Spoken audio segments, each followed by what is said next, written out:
ओम श्री गणेशाय नमः।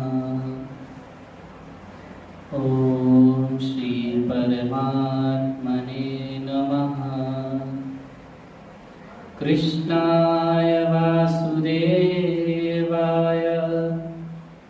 हरये परमात्मने प्रणतः क्लेशनाशाय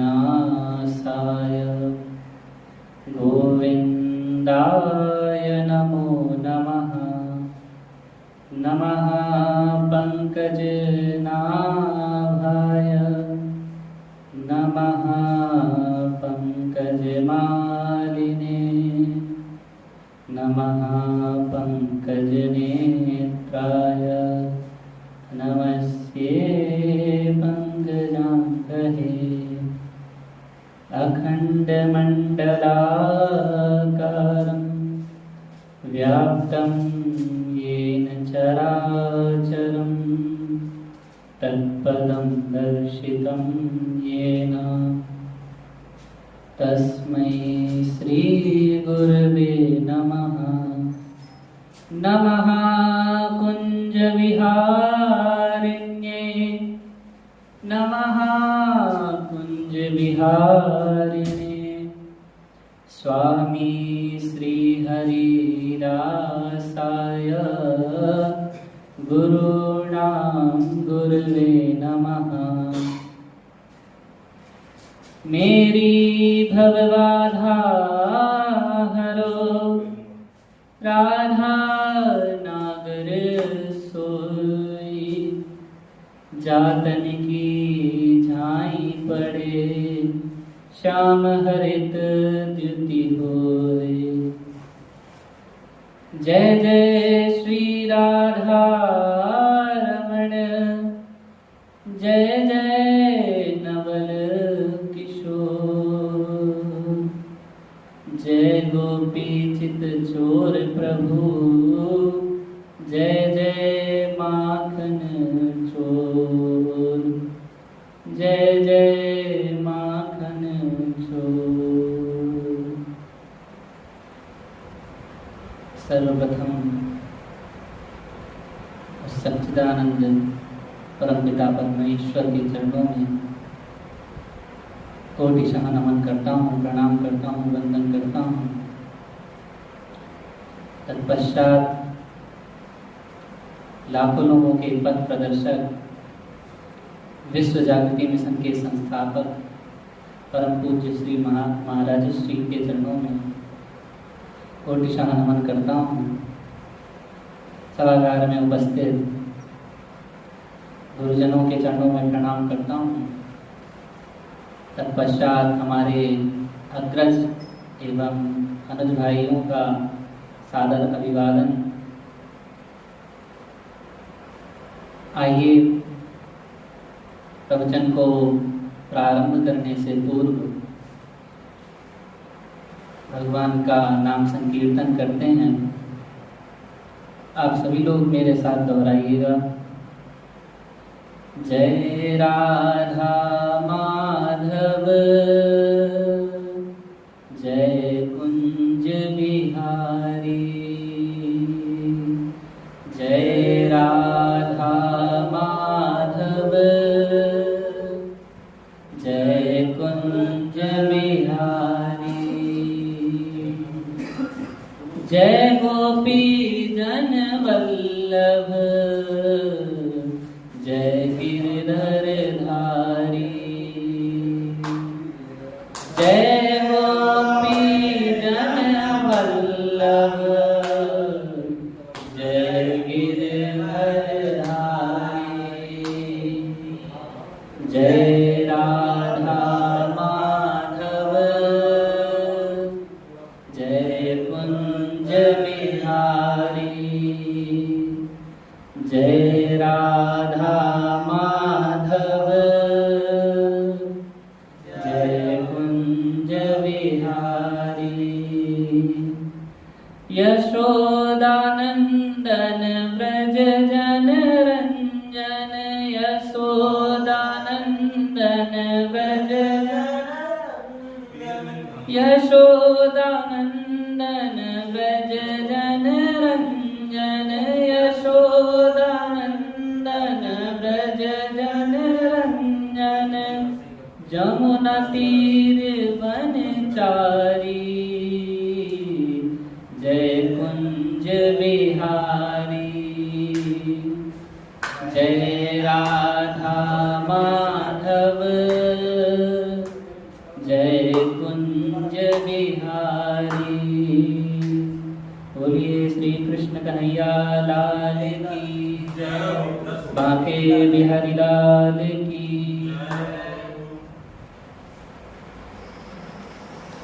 पिछले सत्र में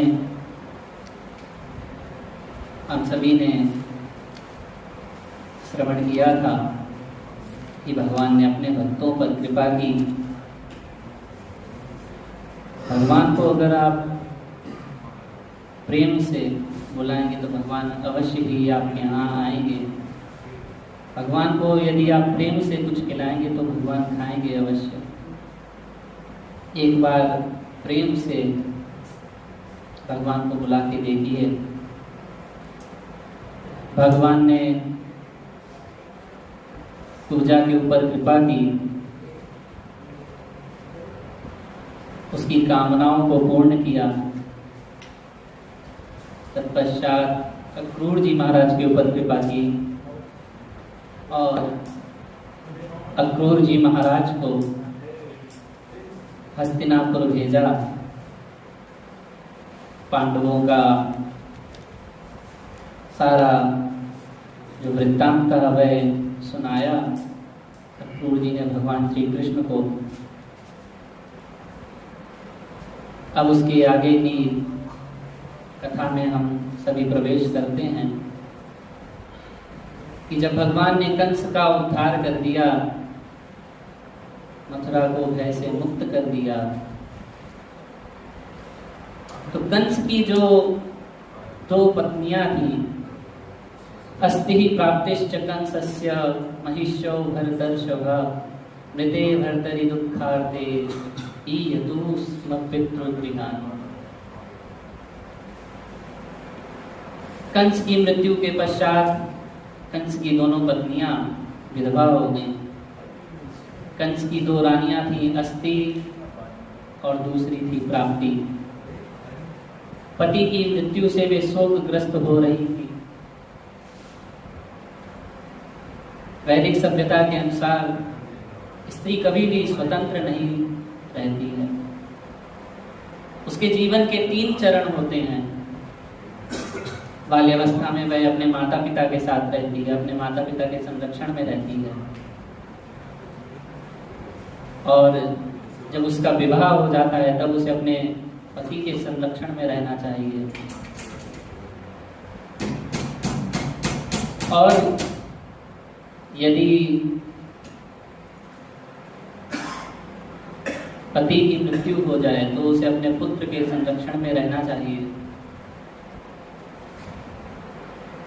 लेकिन प्रतीत होता है कि कंस के कोई संतान नहीं थी, तो जरासंध की दोनों पुत्रियां अस्ति और प्राप्ति अपने पिता के घर चली गईं। जब वे अपने पिता के पास पहुंच गईं तो उन्होंने कंस की मृत्यु के उपरांत अपनी विषम स्थिति का विवरण कह सुनाया और फूट फूट कर रोने लगी। कंस के वध के कारण उनकी दशा के बारे में सुनकर जरासंध व्याकुल हो गया। वह भी शोकग्रस्त हो गया कि हमारी पुत्रियां विधवा हो गई। यह समाचार सुनकर जरासंध पहले तो शोकग्रस्त हुआ, लेकिन फिर वह क्रोध से भर गया और उसने फिर संकल्प लिया कि अब पृथ्वी पर मैं एक भी यदुवंशी नहीं रहने दूंगा। ऐसा उसने संकल्प लिया।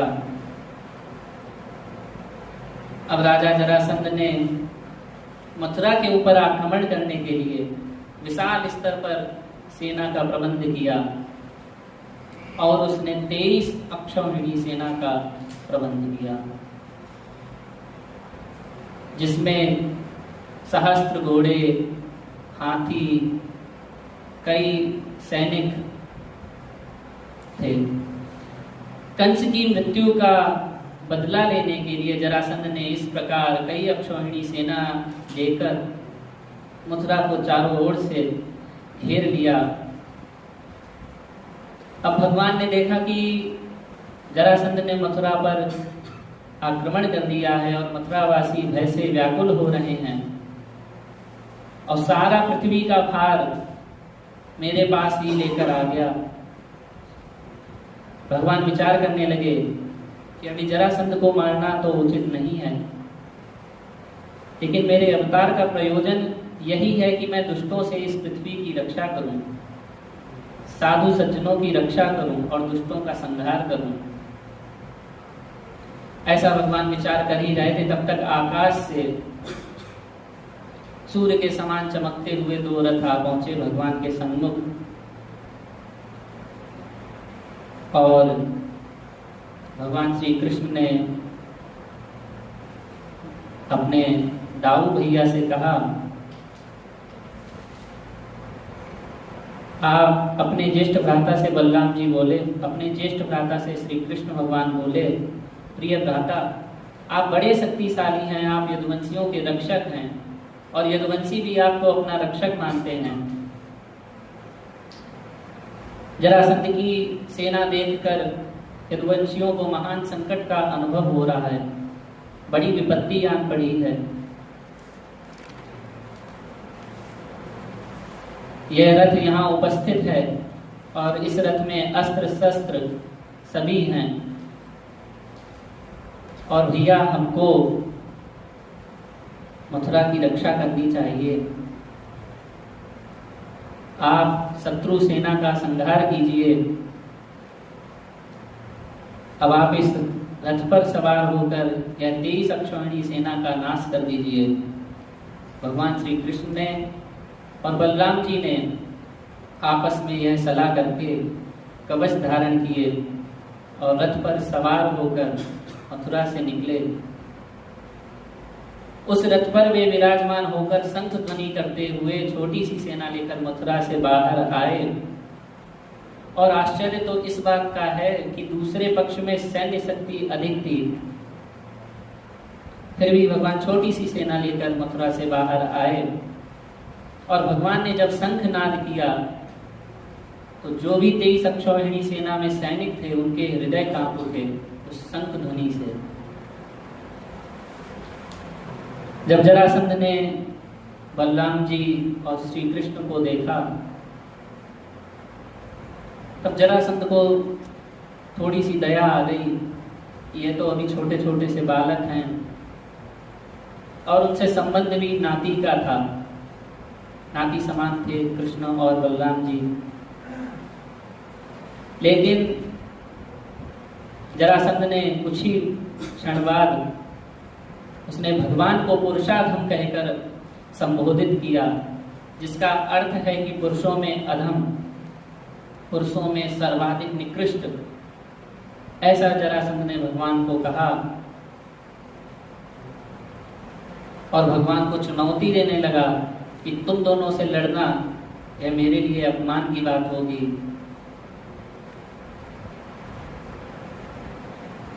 जरासंध ने बहुत ही अपशब्द बोले भगवान को कि तूने अपने मामा को मारा, तू अपने मामा का हत्यारा है। लेकिन वहां पर जरासंध ने कंस के हाथों जो देवकी के पुत्र मारे गए थे उस पर ध्यान नहीं दिया। तो यही आसुरी प्रवृत्ति है। असुर अपने अथवा अपने मित्रों के दोषों को ढूंढने की अपेक्षा अपने शत्रुओं के दोष ढूंढने का प्रयास करते हैं। ऐसा हम सभी लोगों में भी होता है कि बुरा जो देखन मैं चला, बुरा न मिलिया कोई, जो दिल खोजा आपने मुझसे बुरा न कोई। अपने अंदर जो कमी है वह नहीं देखते हैं, दूसरे के अंदर क्या कमी है उस पर ज्यादा ध्यान देते हैं। अपनी आंख में जो तिनका है वो नहीं देख रहे हैं, सामने वाले में क्या कमी है, क्या दोष है, बस उस पर ध्यान देंगे। उसे नीचा दिखाने के लिए इतना गिर जाते हैं।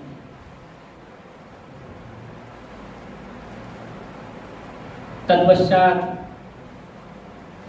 बलराम जी की ओर मुड़कर जरासंध ने उन्हें संबोधित किया कि बलराम, यदि तुम्हारी इच्छा हो तो श्री कृष्ण के साथ साथ तुम भी मुझसे युद्ध कर सकते हो।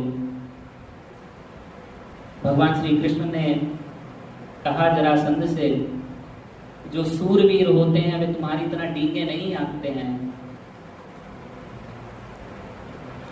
बहुत से लोग होते हैं आपस में एक दूसरे को चुनौती दे देते हैं, पीठ पीछे बहुत बुराई करेंगे कि अरे हम उसे मार देंगे, काट देंगे, एक बार मेरे सामने आए, होता कौन है वो मुझे ऐसे कहने वाला।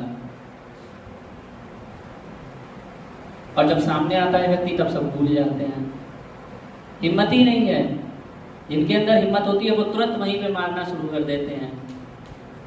और जो दिल से कमजोर होते हैं वैसे पीठ पीछे डींगे हाँकते रहते हैं कि अरे अरे हम उसे तो मार देंगे, वो मेरे लिए कुछ भी नहीं है, एक हाथ का है, ऐसा बोलते हैं। इसी प्रकार जरासंध भी भगवान को चुनौती दे रहा है।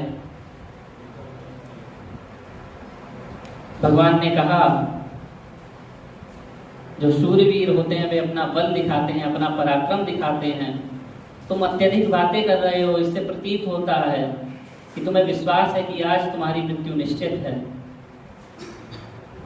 और हमें अब तुम्हारी और अत्यधिक बातें नहीं सुननी हैं, क्योंकि जिसकी मृत्यु होने वाली हो उस व्यक्ति की बातें सुनने से कोई लाभ नहीं। जरासंध ने युद्ध करने के लिए भगवान श्री कृष्ण और बलराम को घेर लिया।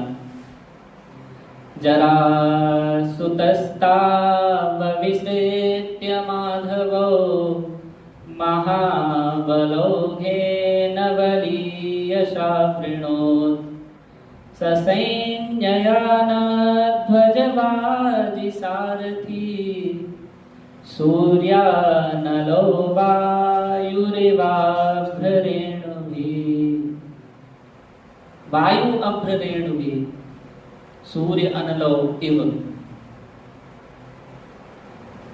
जिस प्रकार वायु द्वारा और बादल सूर्य को ढक लेते हैं और धुआं अग्नि को ढकने का प्रयास करता है, लेकिन ऐसा होता नहीं है।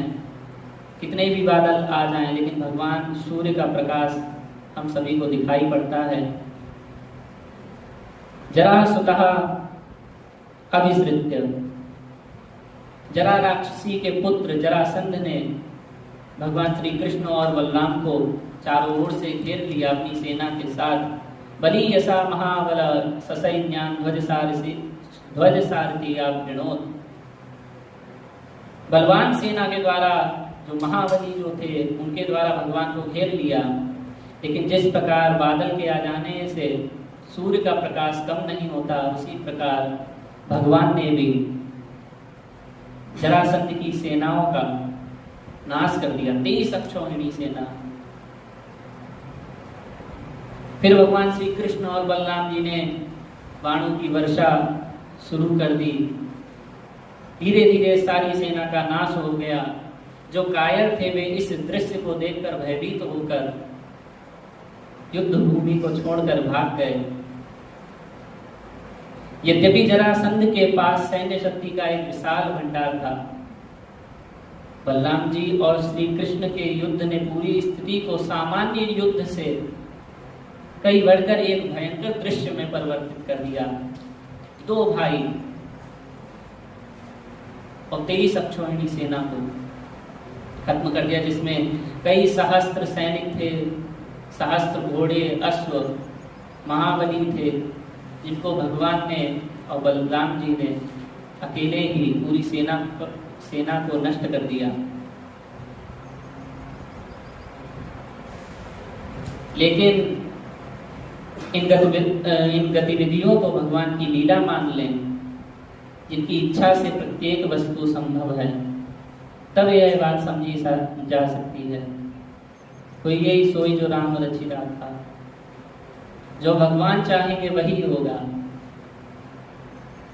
भगवान ही अपनी इच्छा से इस सृष्टि की रचना करते हैं, अपनी ही इच्छा से सृष्टि का पालन करते हैं और अपनी ही इच्छा से सृष्टि का संहार भी करते हैं।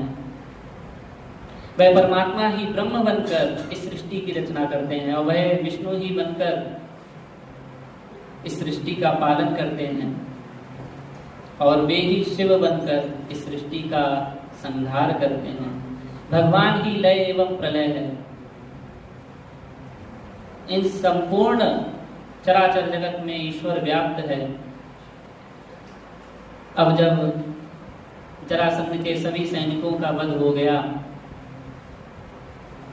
और वह ही अकेला जीवित बचा था, तो वह यह सब देखकर अत्यंत निराश हो गया। जिस प्रकार एक शक्तिशाली सिंह दूसरे घायल सिंह को पकड़ता है, उसी प्रकार बलराम जी ने वरुण पास से जरासंध को बंदी बना लिया। लेकिन जब बलराम जी ने बंदी बना लिया तब भगवान विचार करने लगे, यदि जरासंध को बंदी बना लिया जाए तो कोई लाभ नहीं होगा, इसलिए जरासंध को छोड़ देना ही उचित है। और यदि हम आज इसे छोड़ देते हैं तो यह और अत्यधिक सेना लेकर आएगा, जिससे हमारे लिए ही सहजता हो जाएगी इस पृथ्वी का भार हल्का करने के लिए। हम पृथ्वी का भार सहजता से ही उतार सकेंगे। और जरासंध इस पराजय से अत्यंत लज्जित हुआ। उसने निश्चय किया वह अब राजा का जीवन व्यतीत नहीं करेगा, अपने राजा के पद का त्याग करके वन में जाकर तपस्या करेगा। ऐसा जरासंध विचार कर ही रहा था, तभी उसके कुछ मित्र मिल गए और वह सलाह देने लगे कि संन्यास ना ग्रहण करो, तुम एक बार पुनः श्री कृष्ण से युद्ध करने के लिए सेना एकत्रित करो। और ऐसा जरासंध को भड़काने लगे। ऐसा ही हमारे साथ भी होता है। यदि कोई हमारा अपमान कर देता है तो हम लोग उसको भूलते नहीं हैं, जबकि यह कहा जाता है, कई शास्त्रों में भी यह है वर्णन है, यदि कोई सामने वाला हमको कुछ उल्टा सीधा बोल रहा हो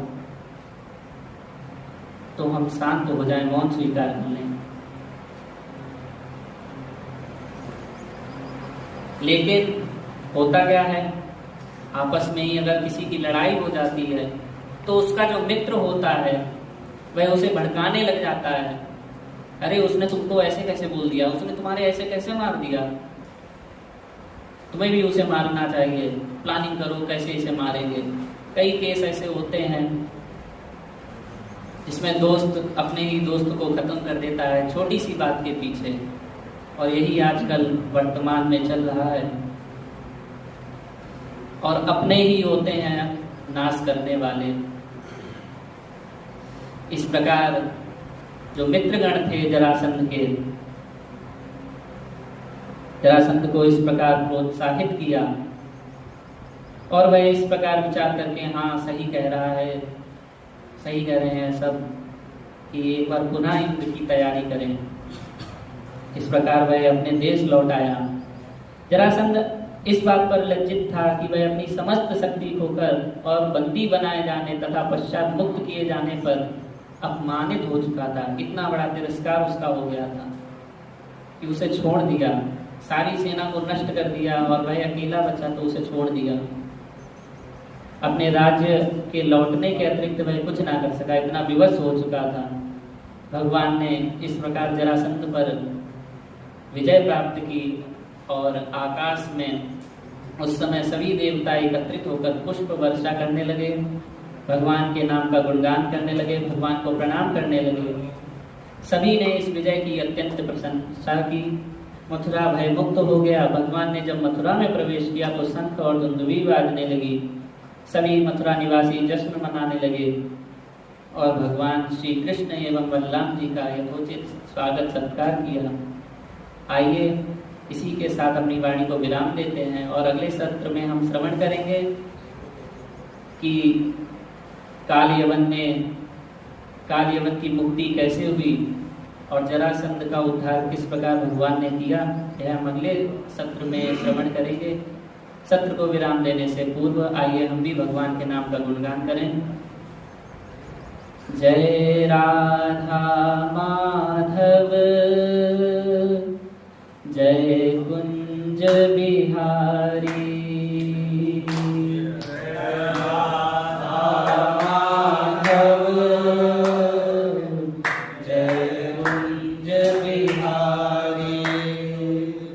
जय गोपी जन वल्लभ जय गिरधर धारी। जय गोपी जन वल्लभ जय गिरधर धारी। जय राधा माधव जय कुंज बिहारी। यशोदानंदन ब्रज जन रंजन। यशोदानंदन ब्रज जन रंजन। यशोदानंदन ब्रज जन रंजन। यशोदानंदन ब्रज जन रंजन। जमुना तीर वनचारी जय ब्रज बिहारी। जय राधा माधव जय कुंज बिहारी। हरे कृष्णा कृष्णा कृष्णा हरे हरे हरे राम राम राम हरे हरे। हरे कृष्णा कृष्णा कृष्णा हरे हरे। बोलिए श्री कृष्ण कन्हैया लाल की जय। बांके बिहारी लाल की जय। जय श्री